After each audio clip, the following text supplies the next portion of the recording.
I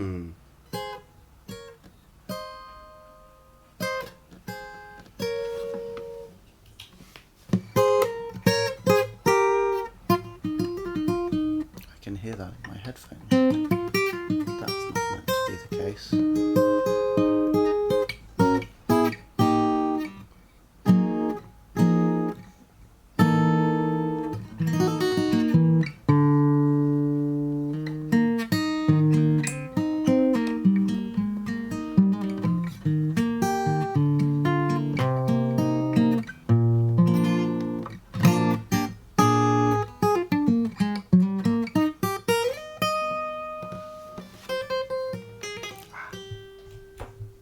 That's better.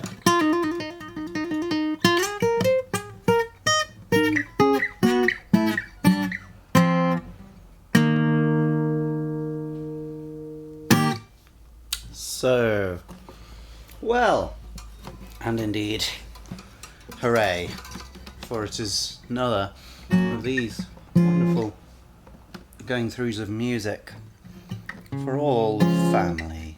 I try to make them family friendly, but right, they're not made for kids, so I don't put made for kids, right? I mean, presumably, but like they're acceptable for kids. So I guess they're not age restricted. I guess that's the main thing there. Okay, well anyway, what are we doing today? Well, I'll tell you. What we're doing today is we are looking at an album, as usual, an album of Gwenno. Gwenno is both singular and I think quite important in a general scene. Like, she's a unique looking person. She has a unique kind of art, seemingly, although Utopia seems quite different to the previous albums that we've had going on. These middle two, Lakov and Tresor, I think are both really cool. And I just don't know either Olaf very well. But yeah, I'm interested in this Utopia one. She's, I think, at the vanguard of this kind of dreamy, it's like psychedelic dream pop is how I see it. And there are a few other groups, I guess, sorry, with quite a lot of folk influence in there as well. There are some other groups who do similar things, like Hen or Glass, and I would say Modern Studies go in there as well, and people like, what are they called? I've really forgotten their name. That's a shame. There's loads, but it seems to be this very sort of bucolic British slash people who deign to be called British because they are under British rule. Cornish, if you like. Welsh, Scottish, Irish. It seems to be this particular sort of islander pastoral setting. This album artwork, though, is suggesting something slightly different, which is much more of a city, isn't it? Cityscape with a very big glittery dress, a wig, maybe, some perfumes. It's really suggesting glitz, which in comparison to the previous one, where we had this silly hat, I mean, this is suggesting absolute nature, isn't it? I mean, this rock, I've never noticed this, this rock has a hole in it, which does happen in nature. So even though it looks like it might be man-made, it's natural, and it's all natural, and we've got a very simple red dress, nothing unnatural about that. But this is very much the opposite visual thing going on here, so I'm interested in that. I wonder if we will be having that kind of stuff coming on. I guess there is also a retro feel to it. I know this is normal, well, I think it's probably London, Normal kind of London looking out there, but yeah, I think the general style, especially these curtains, is giving something, what, 60, 70 years ago, I don't know exactly, maybe even longer ago. Almost feels like a curtain up for a play or an opera, if you like. So I'm interested to see what we can make of this album. London 1757. Sounds old.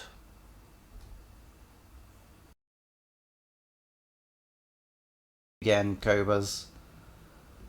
I need to check that every time. Okay, let's try that again.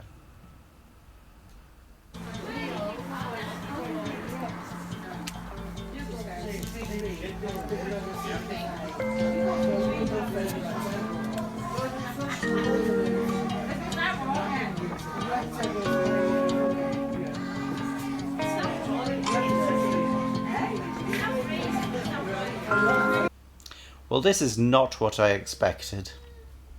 This is a immediately very complex landscape of sounds. What have we got? We've got a conversation being had, clearly just in a flat. It has the classic sort of noisy film set sound to it. You know, like if you record audio on a film, well, no, with an open window, not on a film set, but in like an apartment, you get lots of ambient noise when that's going on. You get lots of stuff, like these recordings do that I make when I'm doing these streams. They have quite a lot of ambient sound because I'm not in a soundless environment. I'm in a room, and the room opens straight onto the road. So what are you gonna do? What you gotta do? But that's what we've got as one of the elements here. So that's adding a lot of noise and a quite indistinct conversation. It's not easy to hear exactly what's being said. That's interesting. It's an interesting choice because normally the point of a conversation is the words and is the meaning of the words conveyed. But if that's obscured, then clearly there's a different meaning going on. As well as that, we have, I think, a guitar doing something like this, just back and forth, thirds. And we do have some other things. One, the main of which is this kind of children singing. Okay, but the children singing are not as they seem. Let's hear it again. So at that point, we've really just got that, giving us just an F major dyad, F-A dyad. And then we've got the conversation going on as well. And then we get a kind of bop bop from another guitar just as I stopped there. Oh, bop bop. So it's actually on the D. Hang on, D, not D, G, which is in between the two other notes, and it sounds like an electric guitar, whereas the first one definitely a steel acoustic guitar. So that's where some vibes come in, but also this children's choir doing that. Okay, so far so fine. That fits quite nicely in F. In fact, they are in canon or something. There's one in the left, one sort of in the right, but not as far panned right as the other is panned left. That's weird.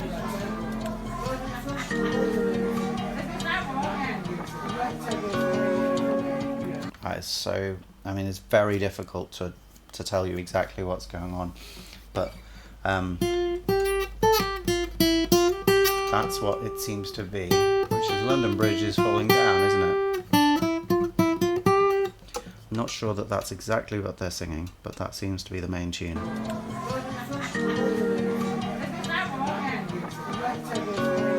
Oh yeah, and there's My Fair Lady. that's really rooting us actually in C rather than F. Now, what are the other things doing? We've got F. That's no problem.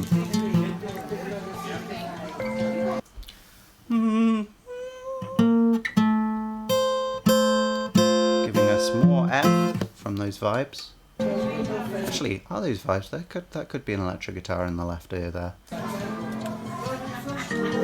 Ah, no, it's definitely vibes. Okay, but then everything goes down. Well, I say everything.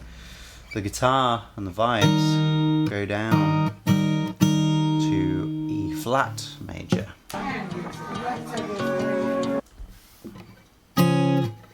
Nope.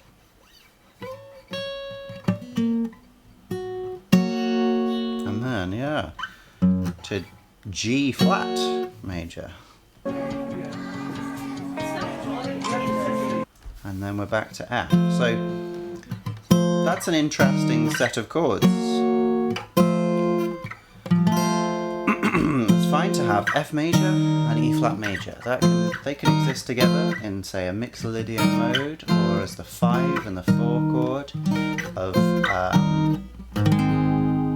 is that right? No. Oh gosh. 5, 4, 1. 5 and 4 of a major key. Absolutely fine. They could also be in a minor key, a natural minor kind of mode. But then we add the other one, G flat, and then we're in a bit of trouble because there is no key that can have E flat major and G flat major because they have a false relation. We have a G in this one, G flat. It changed to 2 in the next one. Okay, that's a tertiary shift, one of my favourite things that happens. It sort of flips the harmony on its front, and we get a really different feeling all of a sudden when we shift to that chord. And then when we shift down the semitone, well, these could exist together again in like a minor key with a harmonic minor thing going on. Da, da, da. Okay, but that's very different to the 5/4. That would be a major key. So weirdly, they could all exist, but realistically, that's not what we're doing. We're going around a slightly different nexus. We're going around this F as our sort of home chord. It might not feel completely settled. It's hard to feel completely settled when the harmony keeps changing. But that seems to be the main thing that we're doing there. And so this is like something I like to call constant major, where despite the mode being not major, we do every chord made on that mode as if it is major. It's something that's very common in rock music, but it's also common in a lot of very powerful styles of thing. Ennio Morricone, who wrote a lot of amazing film scores, he did it all the time. And so that seems to be what we're doing there. But how does that work with London Bridge is Falling Down, which is here?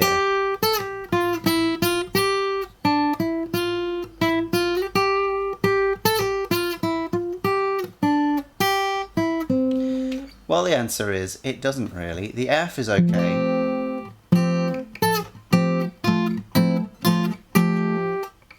In fact, if we stayed on the F, it would sound a little bit odd, working instead of on the C Ionian mode, or C major, it would be sort of forced into the Lydian mode.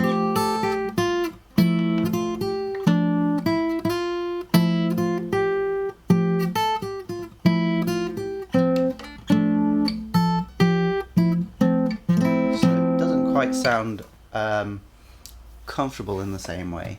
It sounds very bright and pretty. But as soon as we get the E flat, how do I play that?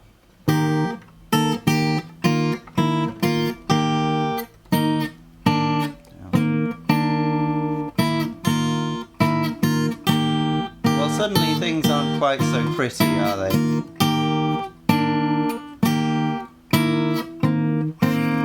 Some of those notes work okay, and then some of them are absolutely despicable. Specifically, if we've got the E flat in the bass, and we're going between the D and the E in the melody. Oh my goodness, that's some pretty discordant stuff. We've got this major 7th interval with the D, a minor 9th interval, and it's not even that really, because it's an E flat to an E, so we would call that an augmented octave. Horrible stuff. Yeah, but that's what's going on in this music here. We've got these things working almost independently, jarring with each other in a way which is really uncomfortable. But because none of these things are really claiming the spotlight here, it doesn't feel quite as abrasive as it might do if both of these things are really going for it and trying to gain your attention. Because it's such a complicated landscape, nothing's going in the same tempo, some things are going in the same tempo, but we've got at least 3 different sound sources that are independent of each other.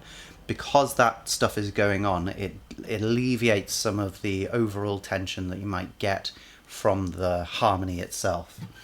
Okay, so we've got that E flat, and then it gets even crazier on the G flat. So where are we? Yep. So that's our chord, and we are.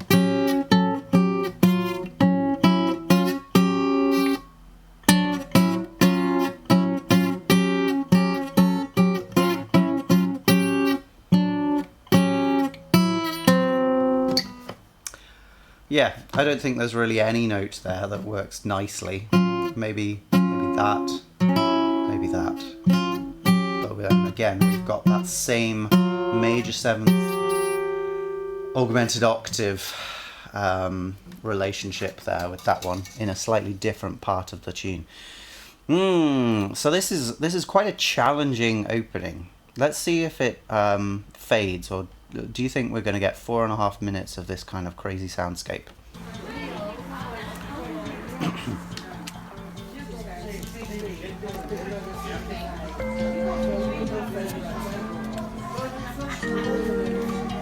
They're definitely not saying London Bridge, but I can't work out what they're saying.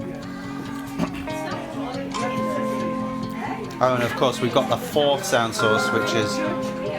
Oh, we've got a different chord now.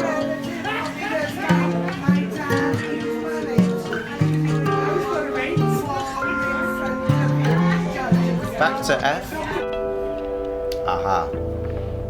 And then all of a absolute sudden, cutting almost everything. The only thing that carries on is that electric guitar that we can hear warming up through that. It is occasionally giving us bap bap some notes, and then suddenly harmonics.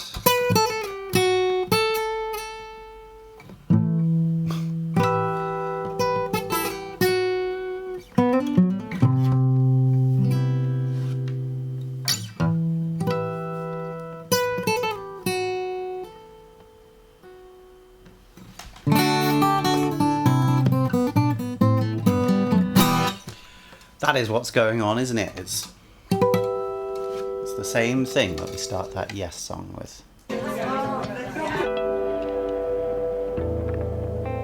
Okay, even through that, there is still something going on underneath, and it sounds like it's the acoustic guitar. But it's not on an F. It's not on any perceivable pitch at the moment, really. The only pitches that are coming through are those high pitches. Everything else is so lost underneath. As there's just this kind of kind of feel. Just a bit of a rhythmic feel. And then boom. So we get those, and we get those. This is very idiomatic guitar playing. It doesn't make standard chords. I guess this makes an E minor chord, but then we put an E and an A on the bottom. And we can understand that from harmonic perspectives, but that's missing the point probably. Okay, and just for a little bit, just a little bit of a riff there, and then suddenly in with a thicker texture. This is quite an unusual intro, isn't it? It's much more attention grabbing than Gwenno normally is. Gwenno often has good intros. I would particularly point out the like fabulously interesting sounding synth on Aeschylus. It's just, there's nothing that sounds like it. It's really, oh, go on, let's have a listen. It's really lovely.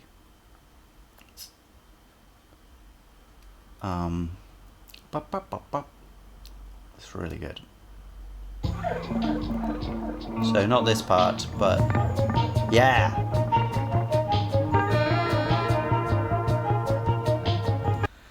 Yeah, what is that? I mean, there's a chance it's not even a synth, but I think it is. It sounds like an old organ, with yeah, a really kind of really bright, kind of slightly brassy sound to it. I really like it. I really like that sound. Anyway, back to London 1757. So we just switched for a brief moment, such a big echoey atmosphere, and then suddenly back in.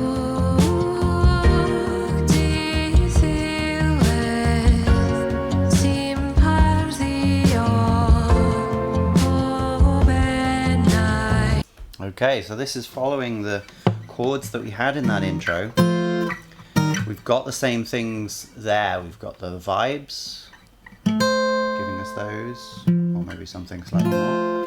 We've got the guitar doing the back and forth thirds. But we've also got bass going something like that. We've got drums as well, so that makes a big difference. Drums are not particularly attention grabbing here, and of course the main thing that we've got is Gwenno's voice.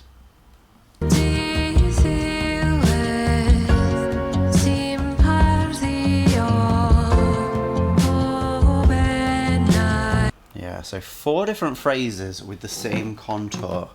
We're going from a note up, back, down, and then down to another note.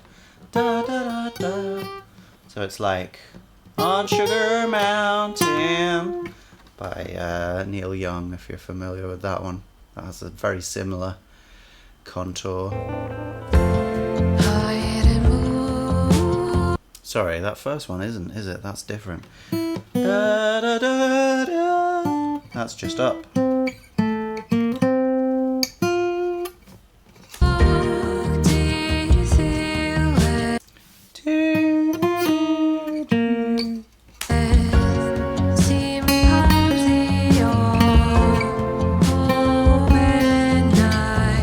It's really nice.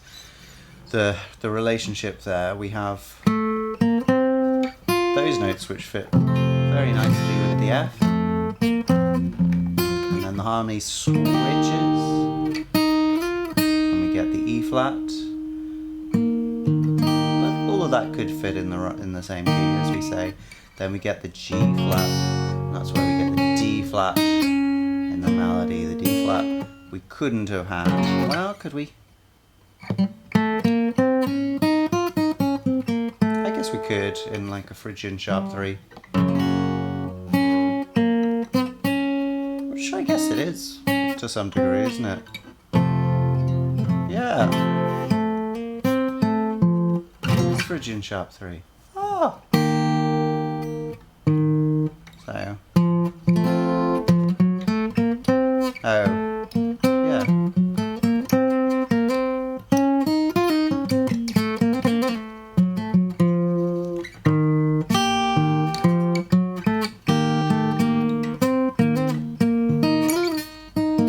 Yeah.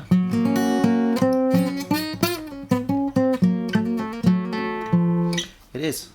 I just needed a bit of an improv there. Yeah, Phrygian sharp 3. Often used in sort of Spanish adjacent music. Often used in flamenco as well. But yes, it's a very powerful kind of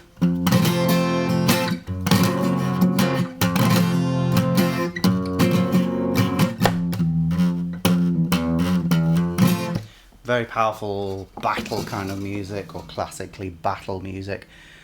Yeah, cool. So I didn't realise that, because it doesn't have nearly the same kind of timbre as music that you would generally associate with that kind of stuff. It's all quite comfortable timbres, making this dreamlike scape that is akin to Gwenno's previous music. Soft, everything is playing relatively softly, but it's using quite a weird scale.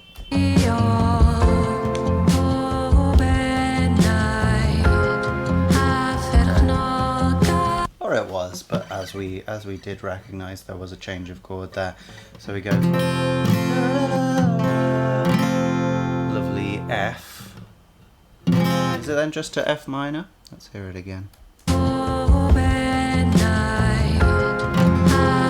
Yeah, F minor. There's our G flat again.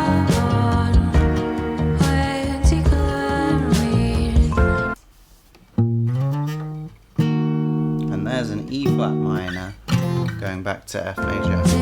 And that's actually got a little bit of a 7 in there, I think. Maybe that might just be carried in the echo. That's interesting then, isn't it? So set of 8 chords. We start with F major. We then get E flat major. We get G flat major, taking us elsewhere. We come back to F major. And we suddenly change F minor. Back to G major. Those feel closer together than the F major and the G major, because they can fit in keys together. And then the E flat minor, which can also fit in keys with both of those. But then we change back to the F major.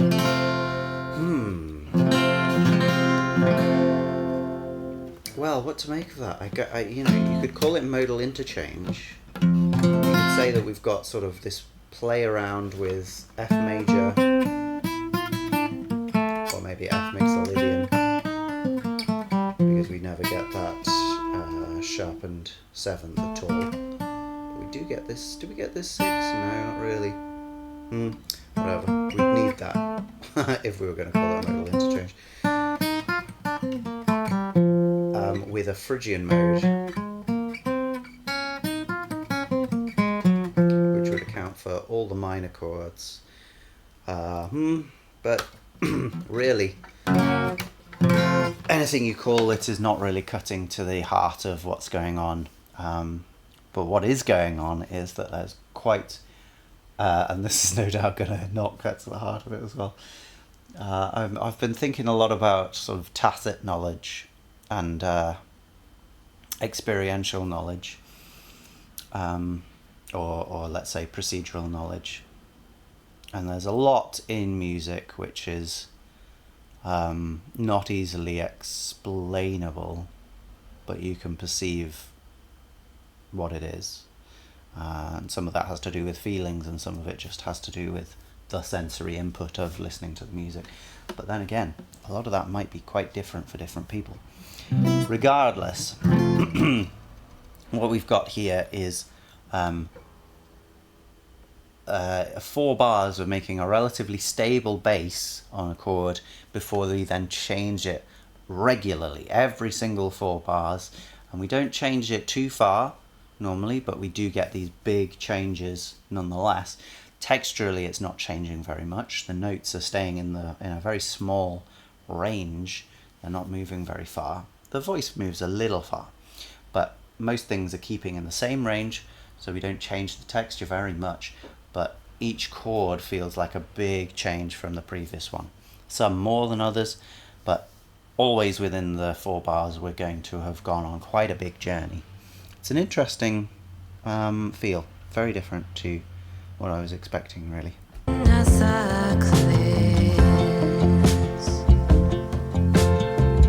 You can hear maybe I just missed it, but there's a electric guitar going something like that in the background as well. I think we've just had some piano come in and take over from the vibes. There it is.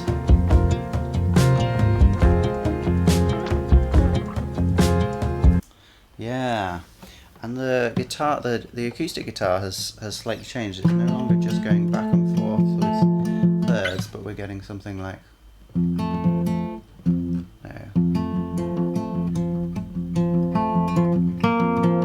something like this. So it's going low third, high octave third. No, it's not. Sorry, it's going low. Yeah, it's going down to that low octave on the beats, and then playing between these 2/3 on the off beats, which is a different kind of feel to what we had before, but it's not vastly different. And then the piano is really just playing block chords on the beats. Oh, pretty much. Okay, we had an interesting set of chords there as well.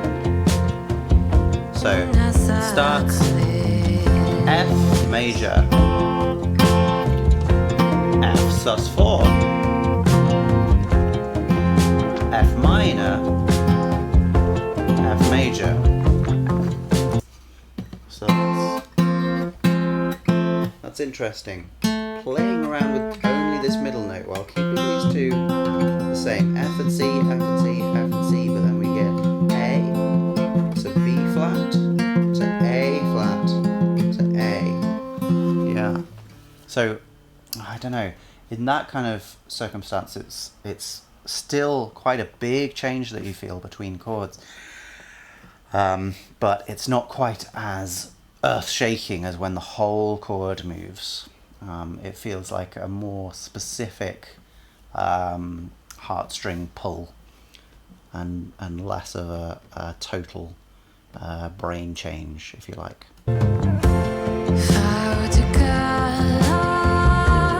Okay, second verse.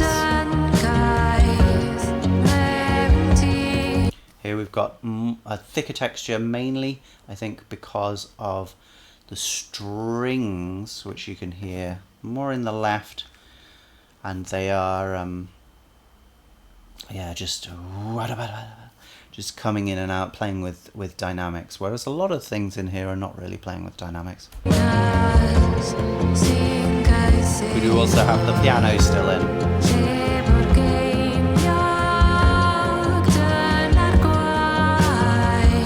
Yeah, so those strings are just peeking through in the quieter moments.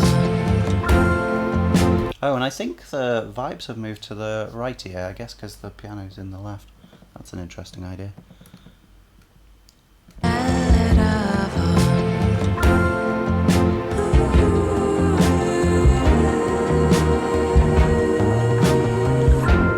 Okay, this is a new section, and we had that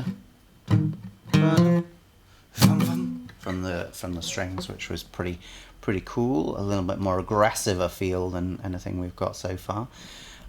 Yeah, I don't know how much to like. I'm not going to get through much if I talk about the chords, about all this stuff, but it is interesting. And again, we've moved in an unusual way from the F major to the E flat minor. Again, these can occur in, say, a harmonic minor setting, but we seem to be quite heavily avoiding what that tonic chord would be if that's what we're thinking about. Really, it's this Phrygian flat 2 that seems to be driving most of what's going on. Got two different voices, haven't we? And that first one,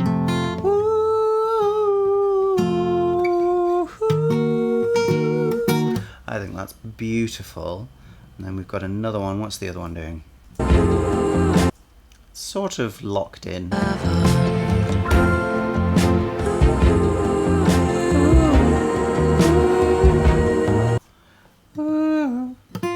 So maybe it starts there.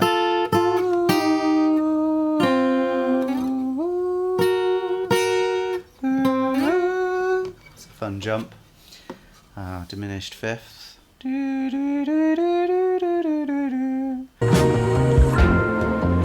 just emphasizes how big the switch in the harmony is when the melody also does big strange intervals.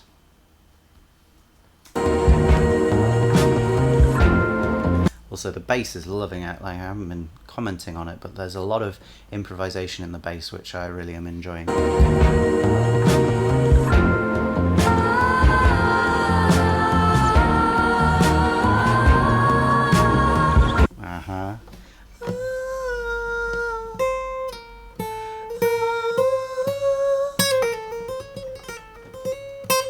That's a classic tetrachord there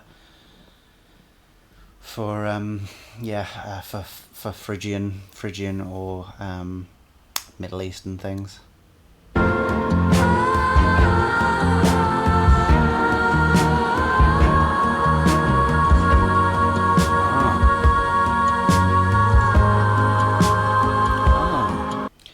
Well, we've gone to a new chord there.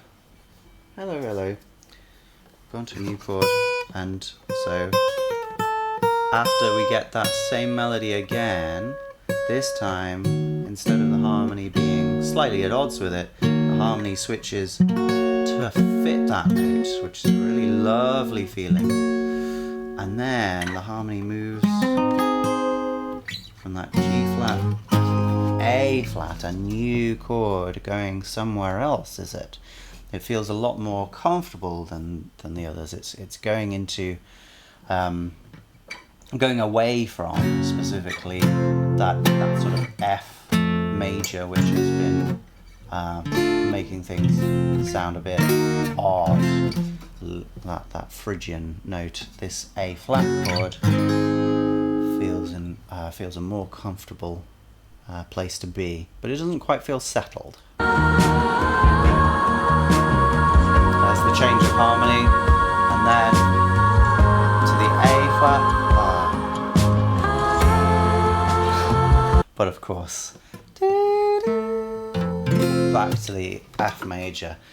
So it looked like we were blossoming through the clouds, and then we were brought back down with a bang.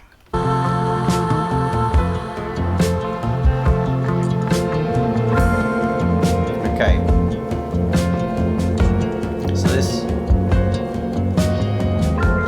I don't know if this is a continuation of the previous section. It's an instrumental, there's no voice. There's a bit, I guess it's like the piano. No, it's not like the piano section before, because that was based around F wholly. I think, yeah, this feels like a bit of a continuation of the previous section. We're still using kind of the same harmony. There doesn't feel like there's much melody, maybe a little bit on the piano. Yes, the piano is knocking out these on the beat notes which pass for a melody.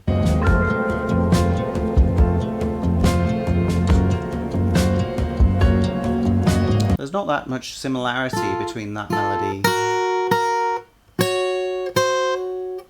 and the ones from the previous section though, which seems like maybe a missed opportunity.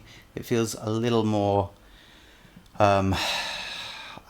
basic than the previous section, and I'm not sure it's serving the song super well, but maybe it will reveal itself to me.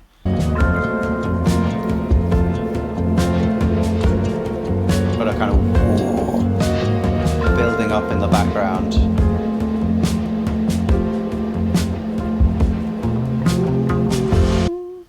It's a nice little bit of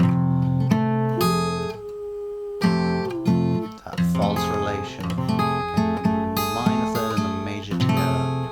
And then it resolves down. Yeah, I don't know. It's quite nice, but it feels like just mood setting as opposed to, you know, song moving forwards kind of thing. And that's, to be fair, fine and fits with Gwenno's overall slight, you know, dream psychedelic kind of feel.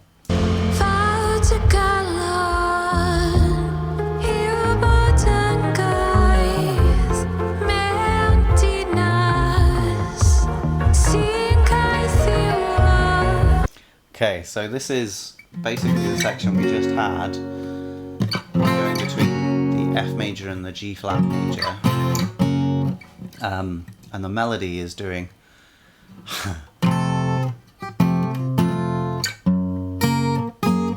this. So you see, on the F we've got A, G, F, which fits very nicely, 3, 2, 1. And then on the G flat, we've got B flat, A flat, G flat, which is 3, 2, 1, 2, but we've moved it up a semitone. So, in comparison to the previous one, it doesn't sound so subtle. By itself, it would, but it's not by itself. It's uncomfortably connected to that previous one.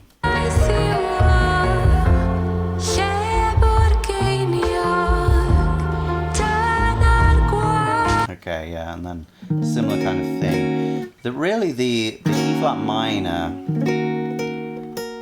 works in an extremely similar way to the G flat in this context around the F major. So sometimes they feel a little bit interchangeable, but the bass note is what makes the difference. It's maybe slightly more romantic kind of feeling because the chords are a little bit more extended. Maybe. That's classic sort of tacit knowledge there.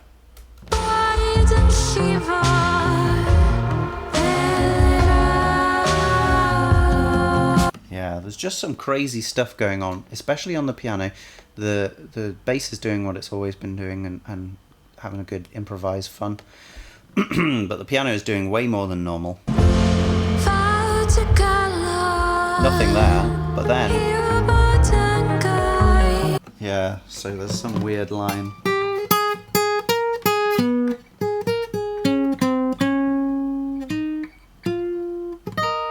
Something like that. Just in the left ear, almost imperceptible really. It's just that we've lost the drums a bit, so everything feels a bit soupy, a bit aimless, in a good way. Yeah. And then we suddenly get out. Where are we? Just block chords on triplets as well. It's strange decisions. It adds to this slightly warped, unreal feeling. And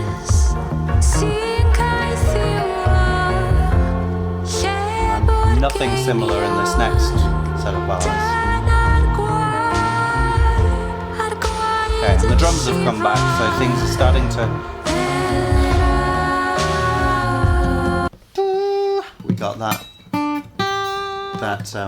yeah, so the two vocals, and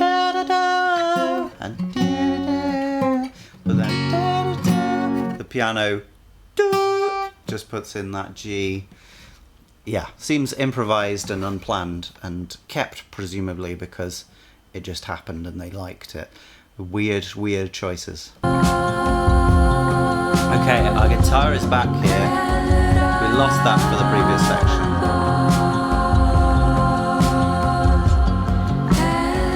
And we've got the electric guitar as well, but we don't have any piano. Oh, there's the piano. And no vibes either. And so the vocals are doing much simpler things here. Two vocals just holding notes, and then when the chord changes, holding those notes. So this is kind of interesting structurally. We had that crazy intro which nonetheless gave us the chord sequence for the verse, but we haven't had a verse in this half of the song.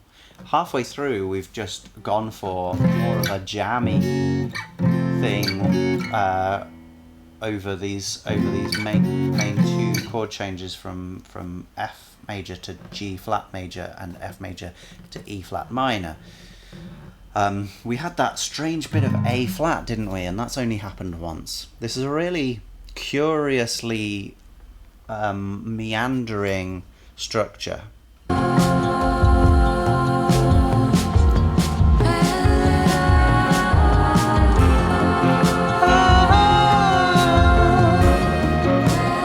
There's lovely moment there. Goes up to the A. And as we hit that next chord, we get the normal A in there as well as the A flat. And they're again, false relation clashing against each other, but only for a small amount of time there. Feels like an end beginning, doesn't it? Ooh. A new textural element, we've got some saxophone in there. Boom, boom, boom, and doo-doo-doo.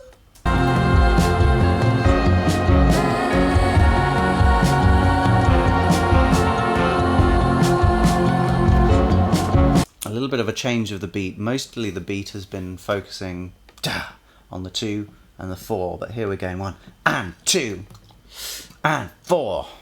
So that feels quite different, maybe a little bit more driving. Okay. There it is. Meanwhile, lots of the other stuff is fading into the production, getting warped into the echoes, a little bit of distortion. We're losing time and space. The bass is still keeping us there. Yeah. Gritty, sucky, like through a straw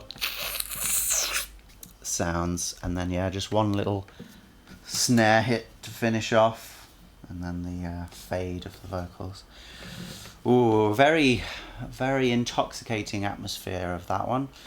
But yeah, so interesting that it came in with the insane polyphony of the conversation, 2 different sets of children singing London Bridge is Falling Down, as well as the main part of the song.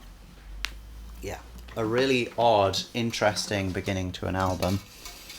I mean, a really odd, interesting piece of music in itself. And I have spent the best deal of an hour talking about it. So let's go for another one. This one's longer. I don't think I'm going to get through very much today. Let's see how complicated this is.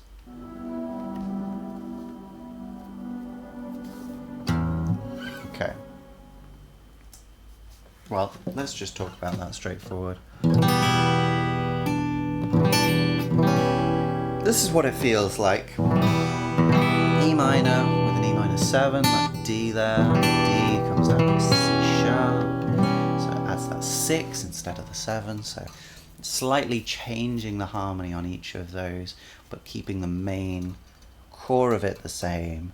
It's just like a little extra melody on the top, which is a little jarring, maybe a little James Bondy. And it's, sorry to spoil that, it's also hidden behind a big reverb. Just space. There's no sort of dry instrument sound there. It's just the echo of its noise.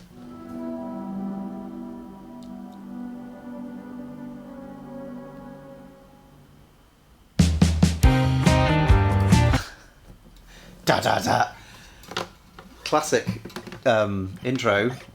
To just go ba ba ba and in, but not after such a introspective, spacey sound. And to change the harmony so aggressively to C minor.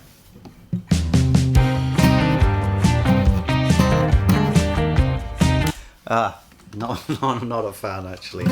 But yeah, that E minor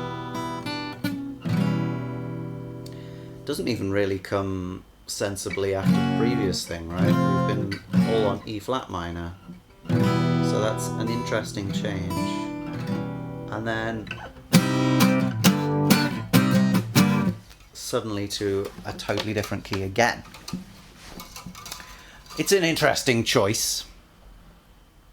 I think we're gonna have to just see this song as having an intro and then being a song after that. Again, we've got the main sort of weft of the drums being that snare on the offbeats, but we do have some ticky things. I don't know exactly what it is, but in both earphones separately, we've got this kind of sound, which is a little irregular, but it does generally come on each regular half beat there. The main thing here, I guess, is, well, I would say is the bass, but we've got this guitar, electric guitar melody, kind of thing. Yeah. So we've got one simple one to begin with, and then a sort of elaboration of the same thing.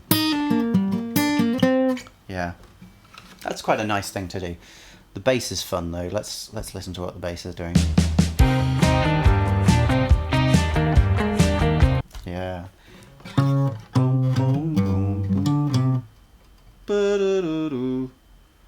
Is it that? Something like that. Let's hear it again. Ah, right.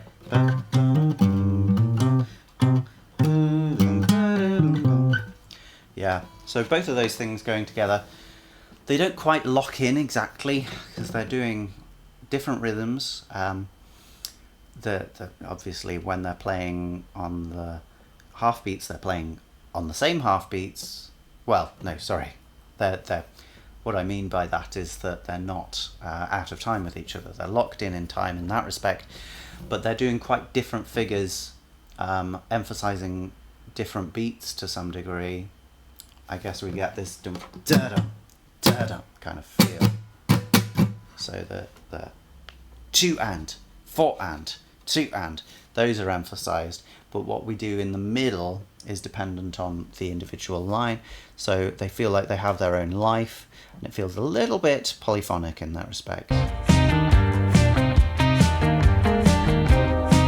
We also have a higher electric guitar, which is a little bit more tinny sounding, just giving us some chords, I think, with G at the top.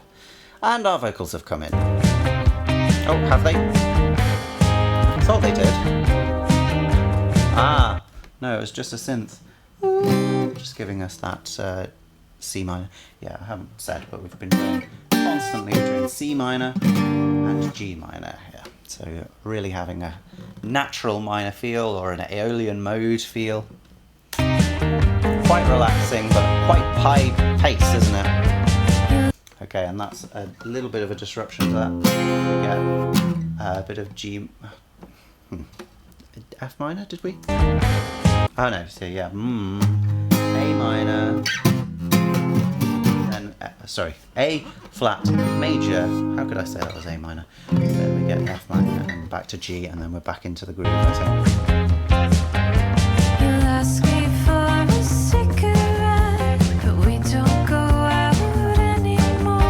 Okay, so in this verse section, we have a different chord sequence, and we've also lost quite a lot of the intricacy from the bass and the guitar. They're playing back up now, and the bass especially is just really going dum dum dum dum dum dum dum on the half beats.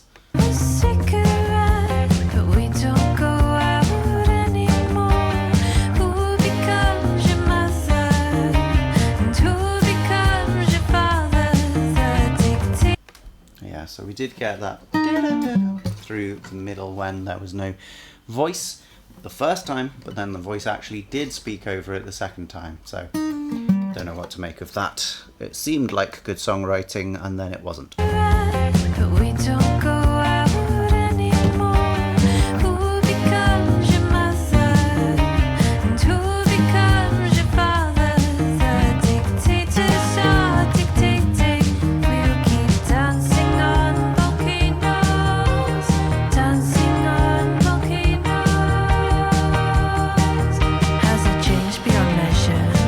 So, it's an interesting structure again. It feels like each new section comes in a little bit before you would expect it to. Let's count them. Let's count them. Okay. So we'll start 1, 2, 3. This is very classic. 4, 5, 6. Well, really, that feels like it's the next section already. So.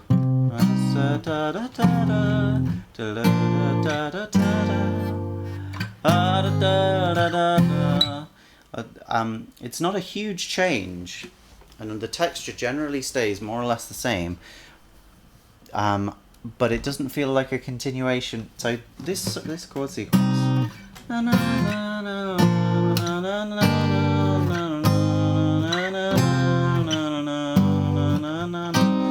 like it really does have a classic trajectory to it, which lots of other songs would have done. It's almost like a circle of fifths. But we don't go out anymore. Who becomes your mother? And who becomes... Yeah, I guess there is a textural change because we get that crash. Is it a crash or a ride on the second beat there? And who becomes... Yeah, probably a ride. As well as the bass and the guitar, really emphasizing that particular chord. So there is a textural change, and it, instead of continuing the chord sequence in the way that you would expect, we repeat those last chords. So we had a really like short beginning to the verse, if you like, and then the second part feels quite different to how we would expect it to feel. We would expect some continuation based on the chords that we had before, maybe. And who becomes your father? The dictators are dictating. Same thing. Keep dancing on. But then, yeah, okay, let's count that section as well. Who becomes So your here's our 1, 2, And who 3, becomes your father? 4, The dictators are dictating. 6. We'll keep dancing on volcanoes. So the first one was just 4 bars really, and then we had 6 bars before we go on to Dancing on Volcanoes, which is presumably our chorus. And we have a change of harmony here, quite a big one. So we were really, everything was fitting in the C minor feel up to this point, but then Dancing on Volcanoes suddenly has this D flat chord in it. Dance. D flat would be closer to our Phrygian mode again.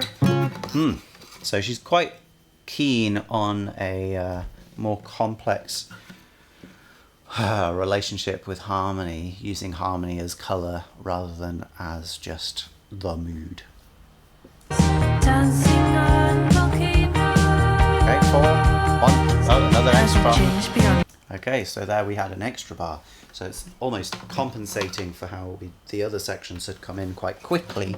This one has an extra bar at the end of holding the same chord before we then go back to what sounds like it might be the first bit. Has it changed beyond measure? Yeah. So this is our Foundations. this is our guitar thing, isn't it? It's that,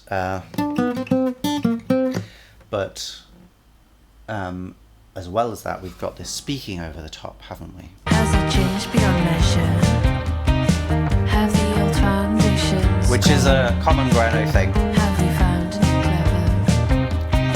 clever? We've got a bit of a wah synth coming in from time to time in the right headphone. Okay, here's our sort of second. That's interesting. I guess we did get that at the beginning, didn't we? Yeah, okay, fine. And not with a G major, sorry for playing that. No G majors in this one at all. It really doesn't give us a harmonic minor feel at all. Very much more relaxed than that harmonically. Did we all lose something somewhere? Do you remember when you were 9 or 10, when everything shattered?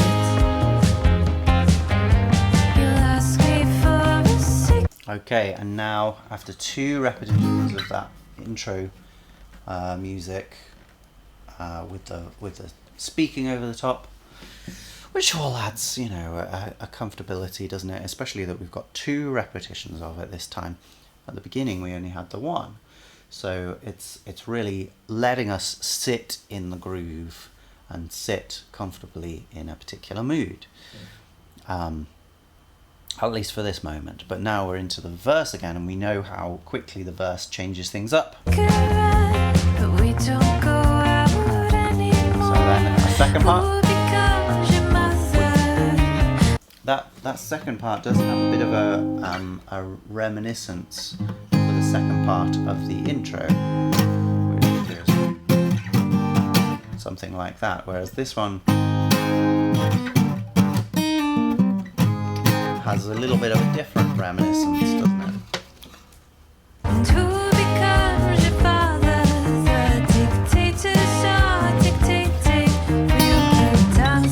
And that's on the beat actually, rather than the first time where we've. So in the intro we've had da da da da da da kind of thing. It doesn't quite go like that, does it? Da da da da da.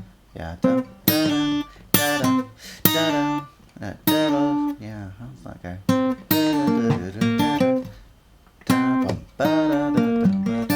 So that's on the offbeat that second time. But this time it's 1, 2, 3, and 4. So on the beat there. So it has a little bit of a different feel. Here comes again, chorus.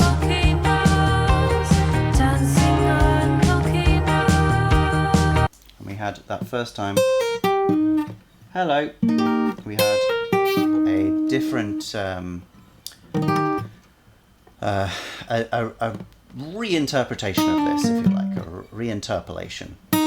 So that's where it is normally, and then on the E flat, we've got a similar kind of shape, just in a different place. But we didn't have that the second time. We have this pause bar the second time where it just elongates, and then okay, and then we're back with our sort of initial groove, our intro groove.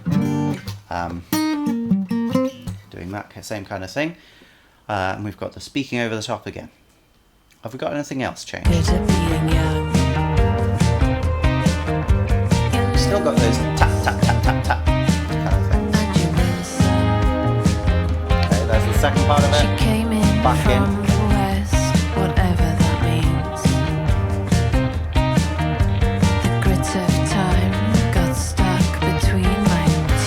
There's our second part again. Okay, and it sounds like we're again going back into a verse after that. So very much a repetition of the same thing that happened after the first chorus. After the second chorus, we're getting exactly the same thing.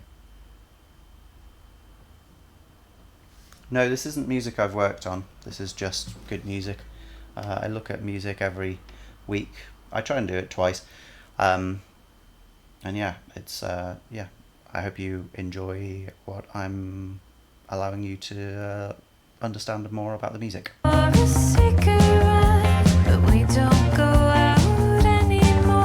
So there's our first part of the verse again, and then that immediately goes into this next part. Quite quick change over.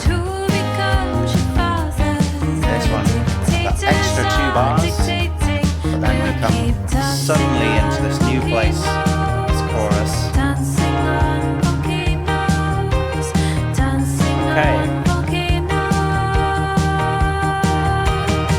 So that time we had some more volcanoes. Dancing on volcanoes.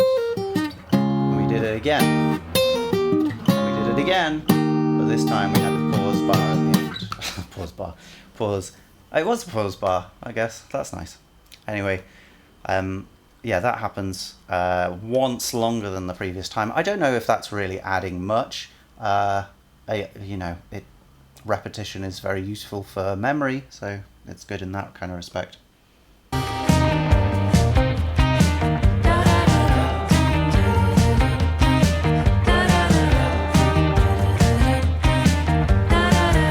Okay, so we've got the same kind of thing going on here. This is our main sort of intro groove, right? But we've got some singing over the top of it now. We haven't got speaking like we've had the previous 2 times. We've got singing.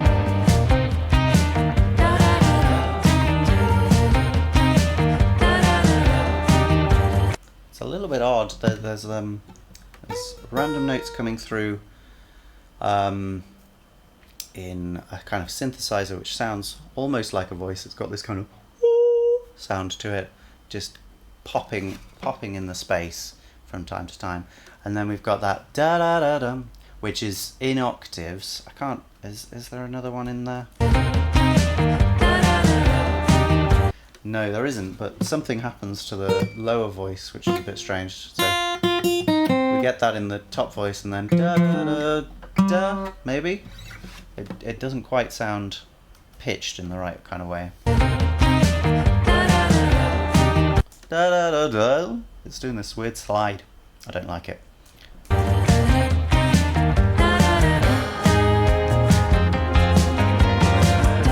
So that added on top of the rhythmic complexity of the, it's not massively complex, but what rhythmic complexity there is from the bass guitar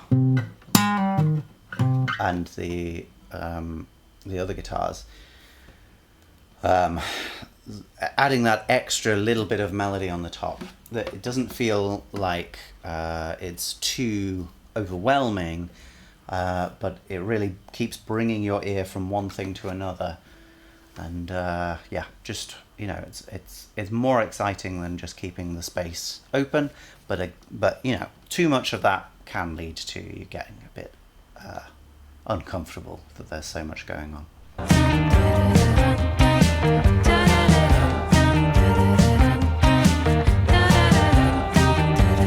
Same kind of thing.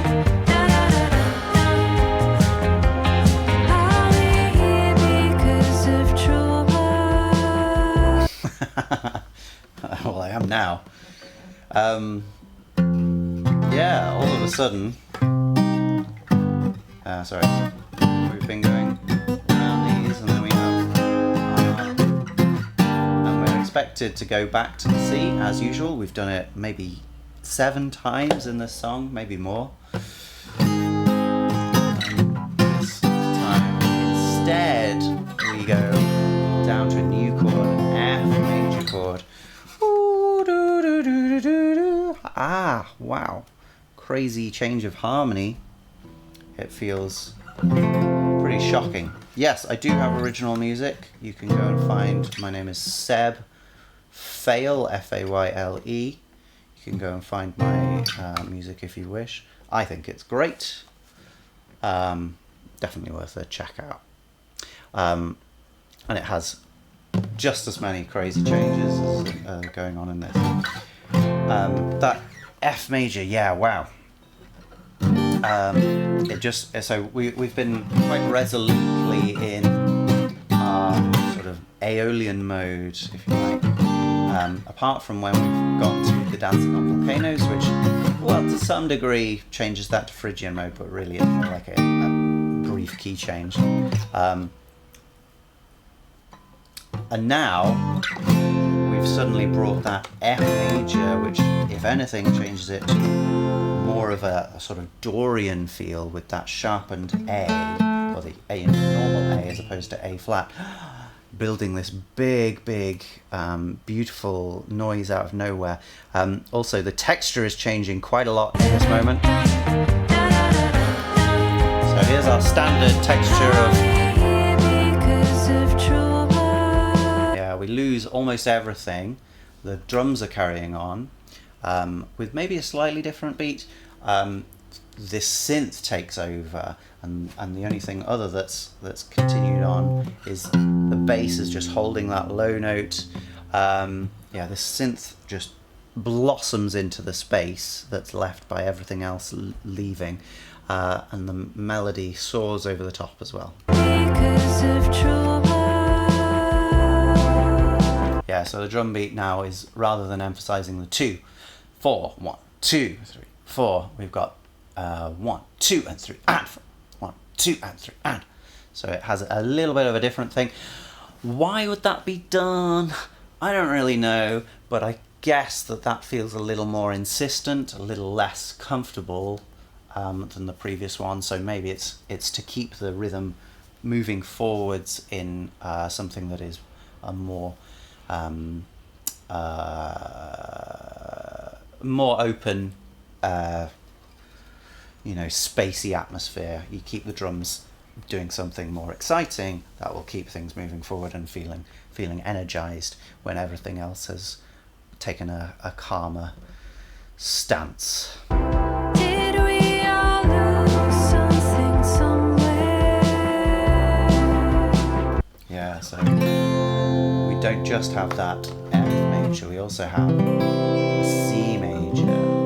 So we've been in C minor really, and now C major, so we're really going into a much more placid place, even though we've been pretty cool with this Aeolian feel. This is very much more relaxing, and especially with that melody. So the just giving us a peek at that major 7 feeling. Most relaxing of chords, the major 7s, I think. Yeah, carrying on. Oh, that's actually very extended in the synth there. Let's just have a look at it. Yeah, it's a shimmering.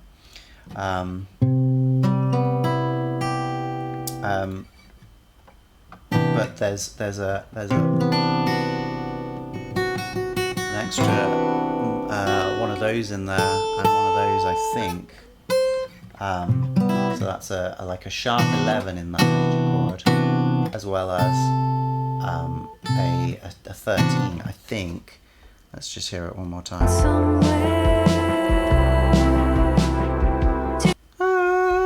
Yeah, that one's definitely coming through. I think so. Mm-hmm.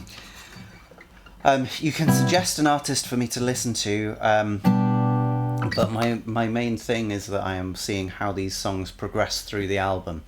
It's a little bit of a fool's errand because I never leave myself time to go through the whole album. I'm really going to be done at 11:30, or 11:30 here, so that's in 45 minutes. But I like the progression of the music. You can definitely give me an artist to listen to though, and I will see if I can fit that into another stream. That's absolutely, fine. I'm really appreciative of the interest. Okay. So we've got this fun, very open, beautiful, extended chord section here.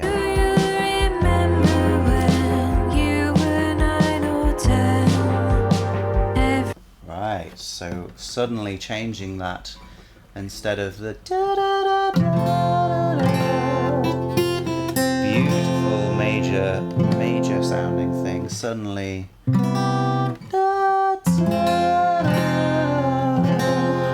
changing it back to a minor feeling, and moving the melody only in those notes that need it, otherwise keeping the contour of the melody the same. Well, at least to start with, it's the same.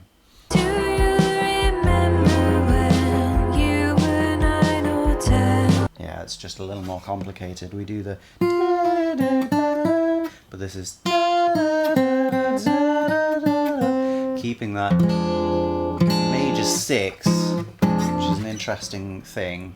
I guess that is in our C minor as well. So yeah, it fits quite characterfully here.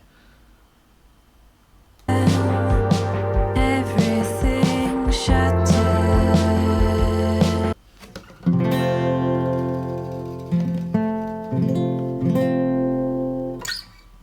Well, that's really kind of you to say, the inner domain. Thank you very much. I really appreciate it.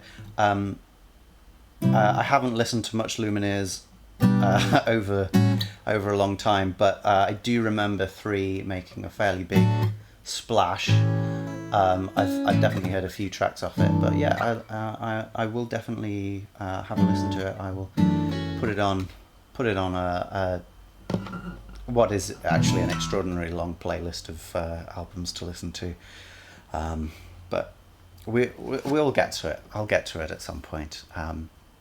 Yeah, thank you for the recommendation. Yes, where were we? We just changed to a darker harmony, Everything shattered. but then it brings it back.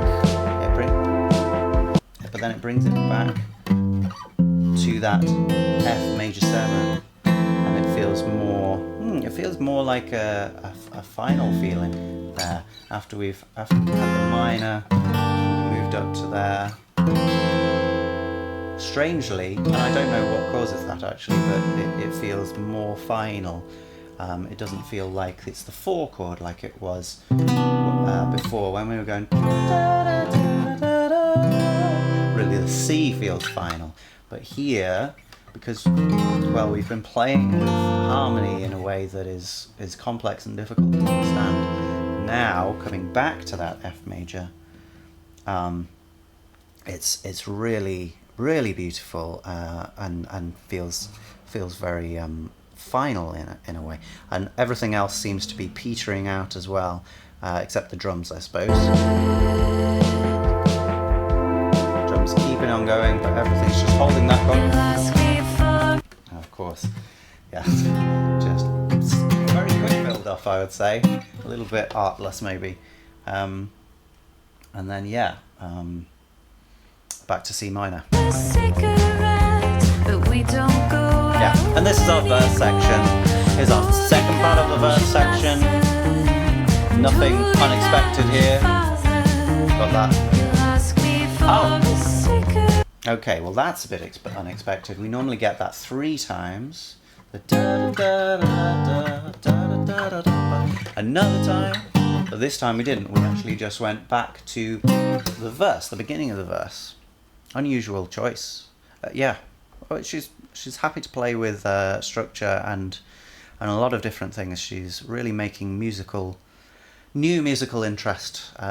New music that hasn't been heard before, which I really like. But we don't go out anymore. Okay, second part again. And again. Can we get it 3 times this time? Yes. Okay, chorus. Yes.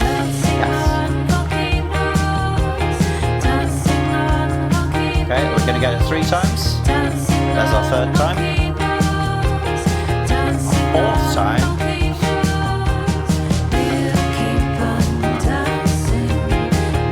And of course, rather than going back to the, say of course, like anything could have happened there, but instead of going back to our standard minor feel here, we've got a new section to finish the song. I think it's to finish the song. We've still got 40 minutes left. There could be loads of things that happen here, but we're keeping that chord progression from the chorus, dancing on volcanoes, but we have changed the melody over the top. This is actually something, I mean, it's not massively common, but it definitely happens from time to time, just to keep up the interest as the song is fading away. But, well, we'll see if that's what's going on here. We've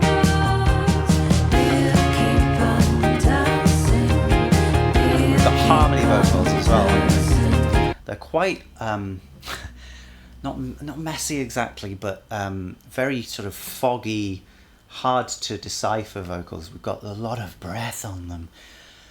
And the note is not necessarily very clear.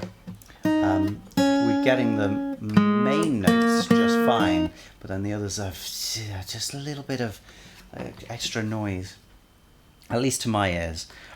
We've also the ta ta ta ta ta, which has been going on fairly often. I don't think constantly. Can't keep track of everything. It is going suddenly faster here. Is it? Just at the end there, yeah.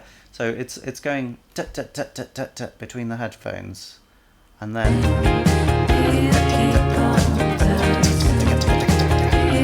suddenly goes to semiquavers.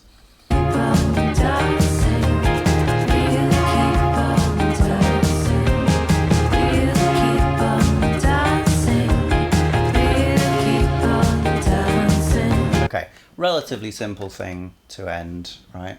Da da da da da da da da da da. But nonetheless, I really like that as a little fragment of melody, because you've got the highest note, ba-da-da, spelling out a diminished chord. It's just a nice little bit of melody, a little bit off the beaten path. And yeah, we're just building layers as well. The guitar is still quite present, but then yeah, what else have we got?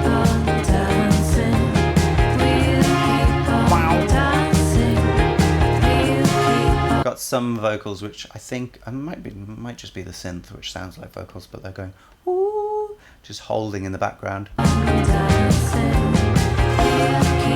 building this big atmosphere. Okay. And then yeah, that interesting little, it's like it's probably a synth, but it has this kind of watery, like you've dropped a pebble in water kind of feel. Doing something like that. Not quite that, I think it's slightly different.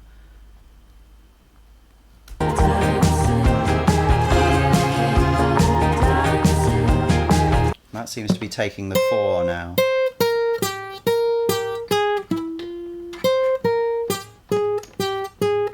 Something like that.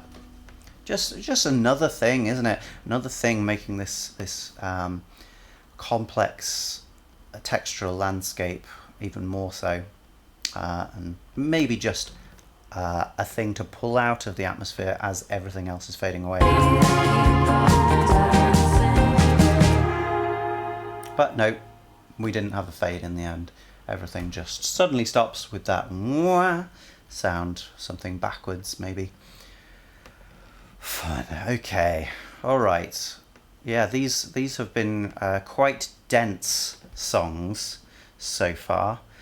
There's only 10, but we are going to attempt this next one, and that will probably be it. I have been getting slower getting through these, but I like to think it's that I'm talking about more stuff. So, Utopia. Eyes bright, sunbeams on the wire. Okay. Let's say that again. The classic stall tactic. Eyes bright, sunbeams on the wire. Simple drums again. Simple drums have really been a backbone, if not a very interesting backbone of this album so far. It's just emphasizing the 2 and the 4. No, we're not there, are we? There? Let's hear it one more time. There. Okay. Major 7 chord again. Sultry, beautiful, slightly jazzy sounding major 7. B flat major 7. Which then goes up to a D minor 7. These work in a key so far. It's a 1 and a 3. And a 2 chord. Holding on the 2 chord. Doesn't quite feel like the 7th like the previous one, but I think it probably is there. Yeah, you can't hear it in the piano chord there, and you can't hear it in the bass. So. Yeah, so interesting. We go from these slightly extended chords to something more straightforward, and we hold on the more straightforward. Oh. Ah, it's a melody. Fine. Okay, then we get A flat 7. And then we get a G flat 7. Yeah. This is a classic showstopper ending to a song, but it's used in a slightly more self-effacing way here. But that's a strange set of harmonies. The first 3 all work very nicely together, and then by degrees we get a little bit further away from that home before just transitioning there by a known way, but not one that was in the key that we were in, really. So yeah, so we have these, I guess, 2 competing sides. This very soft, yeah, I don't know, sweet, romantic side, and then the slightly more passionate, darker side. Yeah. Also, each of these major 7 chords, none of them can exist in the same key. This has an A in it, which means it can't go with the A flat. The A flat has a G in it, which means it can't go with the G flat. And well, yeah, the G flat and the A, the G flat and the B flat were never going to go together. So again, we're playing with quite complicated harmony. Slowly moving from thing to thing. There's no real explicit, violent changes in harmony, but it's still doing a complicated thing. What instruments have we got? We've got piano, drums, vocals, and I think we've got bass as well. But is the bass doing anything interesting? Let's hear it. Not particularly. Just a little bit. The bass has been one of the things keeping the character of this exciting, I would say, because it's a little bit of a wild card.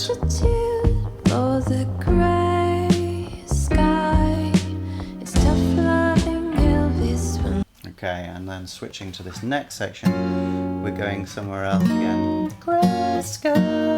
It's moving down from that major 7 to the 6, and then somewhere else again.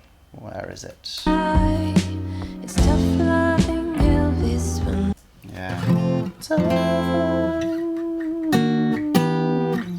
it's down to this F major 7, which in relation to the B flat major 7, those actually could exist together. So overall, it doesn't feel like we moved very far, but it's quite a big change from the G flat. Yeah, just kaleidoscopic, really. It's like these slowly shifting colours. It's tough loving Elvis when there is so many of them. Got a bit more rhythm here as well, haven't we? We're changing 1 and 2 and 1 and 2 and 2 different chords per bar, which I think we already had, but now it's changing a little bit before we would expect from the previous section. So that gives it a little more, I guess, agency or excitement. We'll run down the strip all the way to Utopia. Again, like the previous track, going into a section a little bit earlier than expected. We had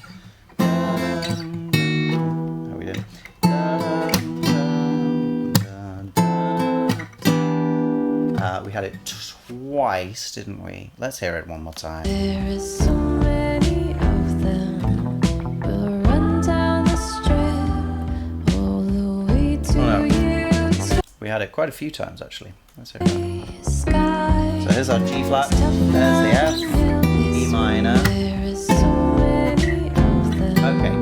We'll run down the strip all the way to Utopia. Okay, so I misunderstood a little bit, but we've got F major 7 to the E minor 7 probably, then D minor 7, E minor 7. So this is really like a 4, 3, 2, 3.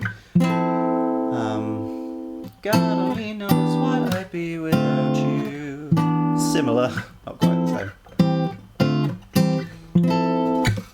same. But it's going between those, and then the second time we get down to the D, we don't come back up to the E, we stay there, and we would expect to change on that 4th quaver, but we don't do that. That's where we'd expect to change, but we go da, da, da, da. So you know for a split second something is up before it is revealed. Also, there is quite a big sort of textural and dynamic build through that bar, that half bar, before they then go somewhere else. Utopia to G minor, which I guess, again, in the grand scheme of things, if you relatively closely related to our B flat major that we started here with. So a lot of notes in common with that.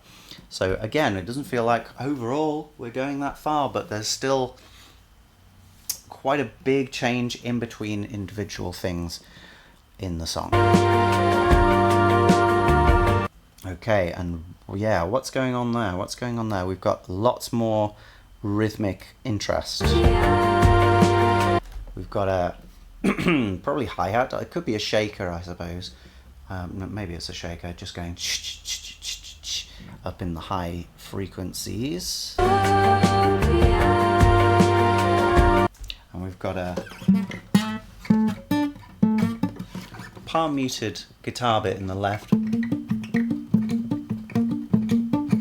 doing something like that. A little bit rhythmically, what's the word? Different, rhythmically different to what's going on. And the main thing is in a 4/4, as most songs are, and 2 and 3 and 4, but this is going 1 2 3 1 2 3 1 2 3 1 2 3 1 2 3. So it goes 1 and 2 3. In fact, our beats are 1 and 2 and, so it's not even that. It's 1 and a 2 and a 3 and a 4 and a. So it has this odd relation. I mean, it's relatively common, like you do get this a lot of the time, but it still is a pretty exciting effect to get that cross rhythm. There we go, that cross rhythm.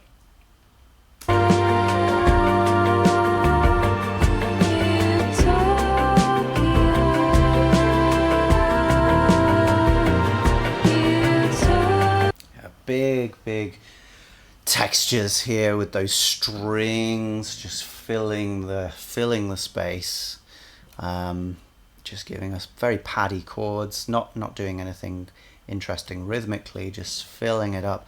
And our beautiful chord sequence here, classic Dorian thing. Utopia.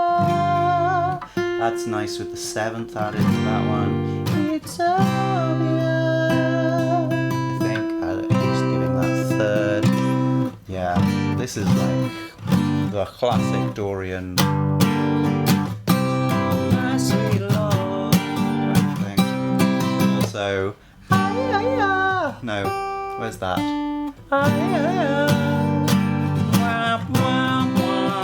From Good, the Bad and the Ugly.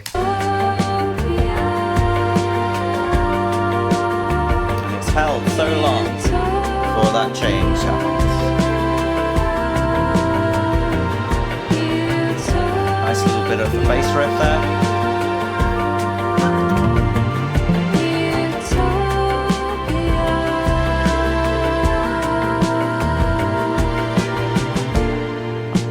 Okay, so that section in comparison to the previous is uninterrupted. We're allowed a full repetition of both of these things, and that, I would say, gives this Utopia feeling. It's this whole dome, this is my imagination, whole dome of uninterrupted paradise. Everything just flows freely as it does. It's complicated with cross rhythms, you know. I think it's quite a nice representation. It's not the best representation of Utopia, which is by Goldfrapp on the album Felt Mountain. Absolutely wonderful piece of music, but it's still good. And then where are we going after we've had that Utopia? Back to our chords for the verse, but we don't have any vocals on this time. And the texture is pretty much the same. Angel came. That particular, it really does feel characteristically off with the rest of the piece. It, you know, it is something that happens. I would say it is something that happens in like rock music, rather than in something that's, you know, psychedelic dream pop or whatever you want to call it, really. But I would say that genre-wise or stylistic it's a different stylistic approach to what has been going on generally in this album. That's what I would say. Can staying up too late. You're just a man boy working in valet. 17 with dreams, counting every crown, desperate to disappear and still be someone. Still flirting. So what's interesting about that melody is even though we get these quite big shifts of harmony, it's still using the same scale the whole time. So, it's using mostly those, and then as we get away from that D being a nice comfortable note, it goes to these lower ones instead, the C and the F. The F works quite nicely in that chord, as does the E flat, but the D would sound pretty uncomfortable, so that's not used. So there's deliberate, I would say, note choice, not to encourage the complexity of the harmony, but to avoid any deliberate clashes with the complex harmony, if you can get the weft of what I'm saying. Elvis, when there is so many of you, we'll run down the So this is our second section. We've got an extra voice in there just for a moment, and then again the early entry into this section now with extra voices. Yeah, and that extra voice. I think the seventh to this 4 chords. Yeah, I like it. It's unnecessary, and it's maybe slightly less paradisial, but it's nonetheless quite an exciting feeling. Yeah,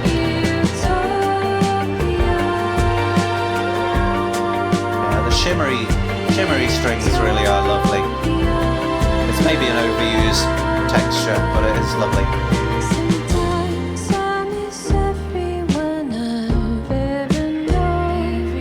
Okay, so this is a new section, but it's using the chord progression that we kind of had before between these major 7 chords, but now it's using them in a different place. So we've got F, E flat, D flat. We go back to E flat. I would say it does feel, yeah, each time we come out of that Utopia, it does feel like a step down to me, and that isn't working really for me. I would prefer to keep that space and have something more going on in there. And if we were going to shift to a different texture, which is not just like a lowered version of the texture that we have in that section, at the same time, these things need to be performable, and so keeping it with the with the sort of core musicians makes a certain amount of sense. Loads of people are using track. They're obviously not going to be performing this with a string orchestra, are they? So yeah, they could have done more to make this alternative texture pop, I suppose. The cities that have shaped me all have their own melody. Okay, so we get that, and then change that one to a minor, so it really does feel like it's moving somewhere else after that chord. Could it move to B flat major? It would be pretty crazy change there. So we might be going to a new section.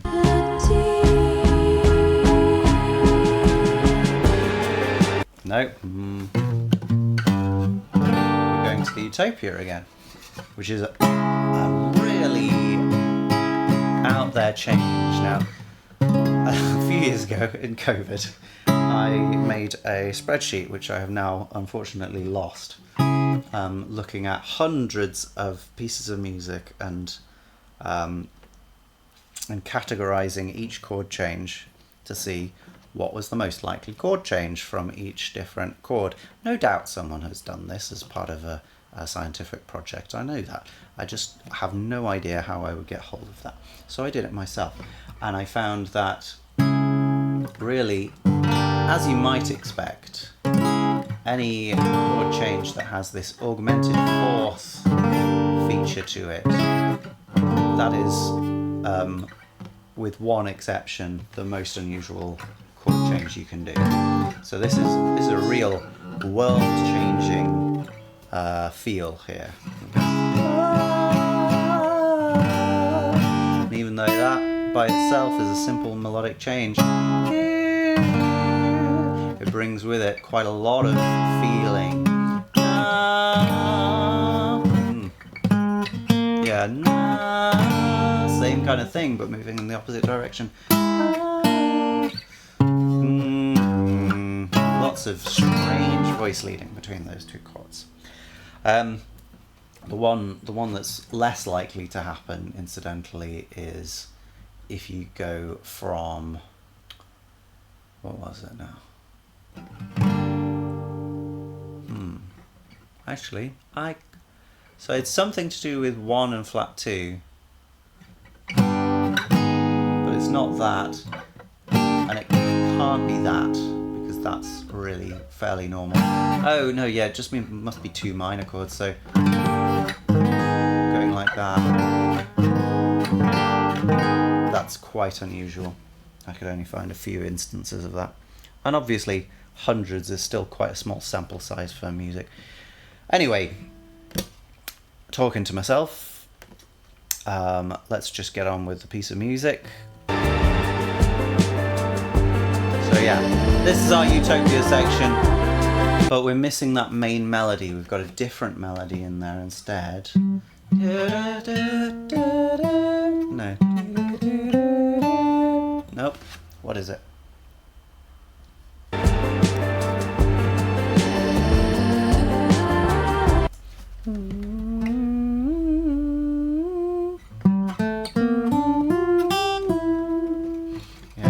Falling on that third of the major 4 chord, really to emphasize that difference from what it would be normally in the minor mode.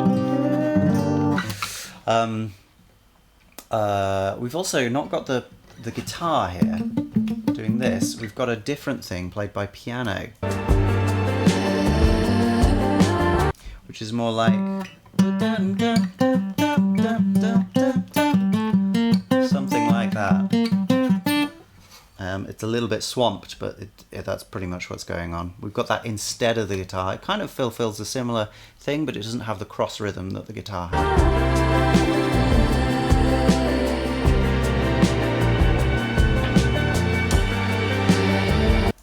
Now there's the kind of dirt that I was looking for in this section. That.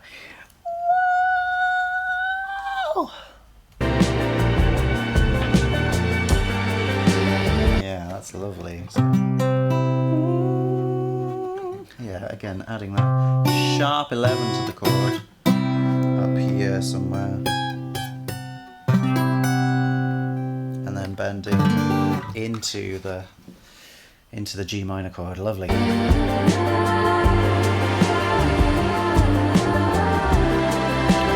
And that vocal is in harmony, so it's not just that, but it's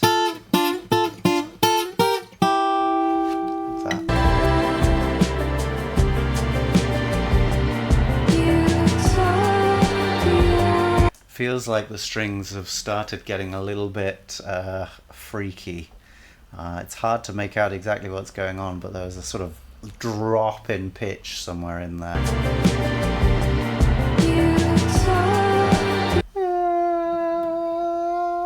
Yeah, something freaky.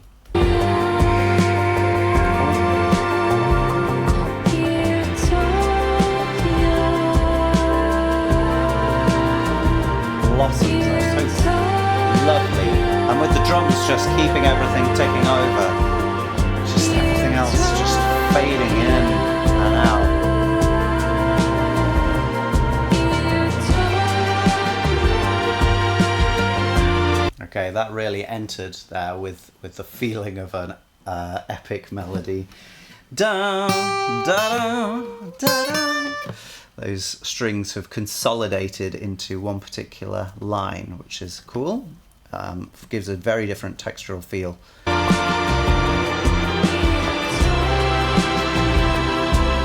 Again, emphasizing the third. It's a little bit much now.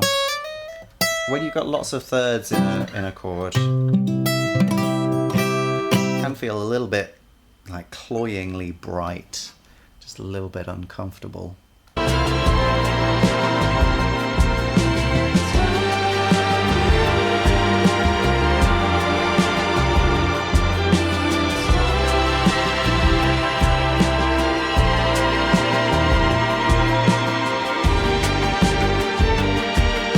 Oh, and how do we continue this for another minute and a half? Well, I mean, probably we shouldn't, but this is kind of Gwenno's MO, I guess, giving these big, moody feeling things.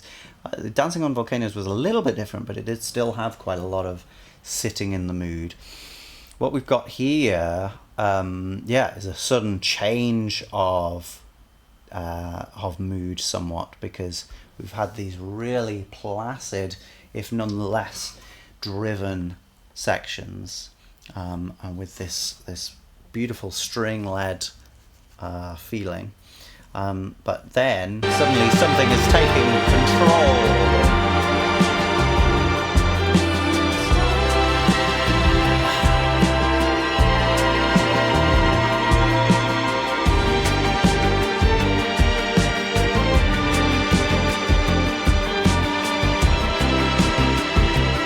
Yeah, so it's a low synth giving us lots of bass.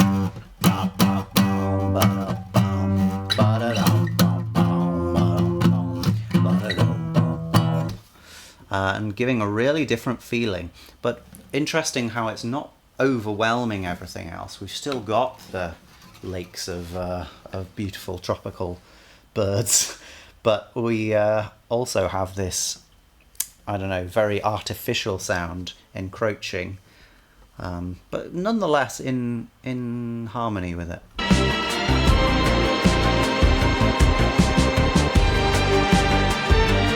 And it just adds that much more, danceability to the thing. It's really fun. A little bit syncopated. Okay. Yeah, so now we can really hear that guitar line clearly. And it ends with that, because the thing with cross rhythms is often they don't line up on the bar line. And this, if you just kept going like that, you'd need bop bop at the end. Otherwise it would repeat in a different way in the next bar. But what they've done instead, they've got that on the end instead. Which is, fine. It's a little bit generic, but it works fine. So everything has dissipated from that texture. We've got the guitar in, we've got the drums, we've got our new synth buddy. Whoa! And we've got some freaky strings. What is that noise? It really feels like something that's been pushed hard in a distortion thing, but then put behind a wall of reverb. Really fun. Yeah.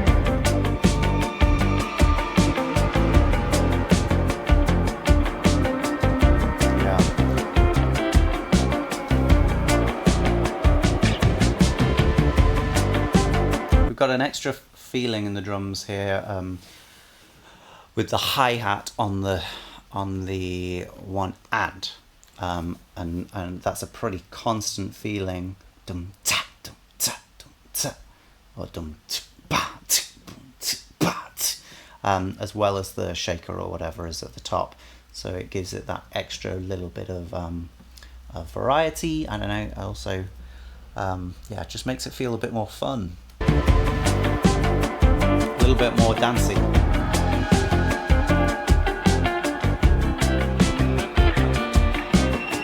Okay, guitar's actually doing some complicated stuff as well.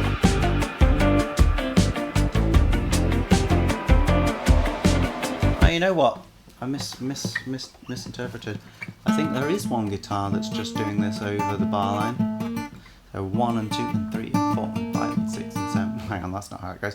A 1E and a 2E and a 3E and a 4E and a 1E and a 2E and a 3E and a 4E and a 1E and a 2E and a 3E and a 4E and there's another one which is just skanking it a bit on the right side.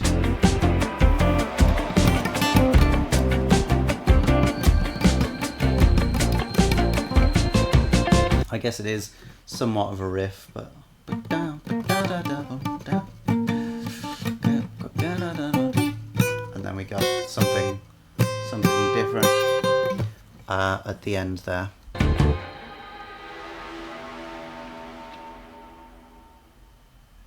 Yeah, doesn't come back to finish on the main chord. We just leave it on the last semiquaver of the last bar.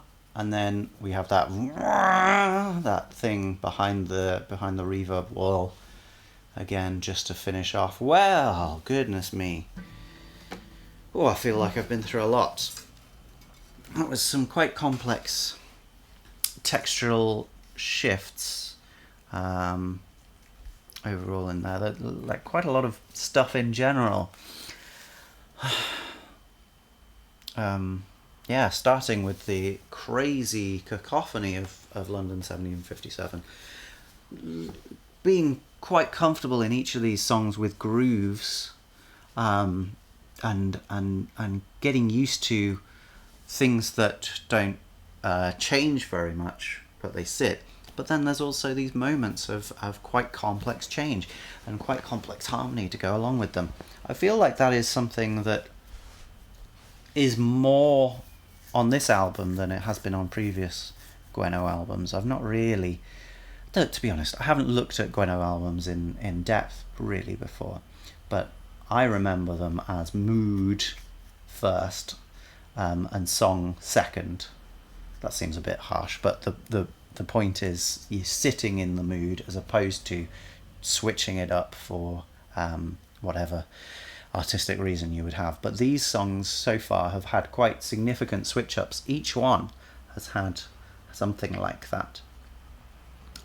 So that's an interesting difference to the standard that she would set. They're also structurally adventurous, musically adventurous.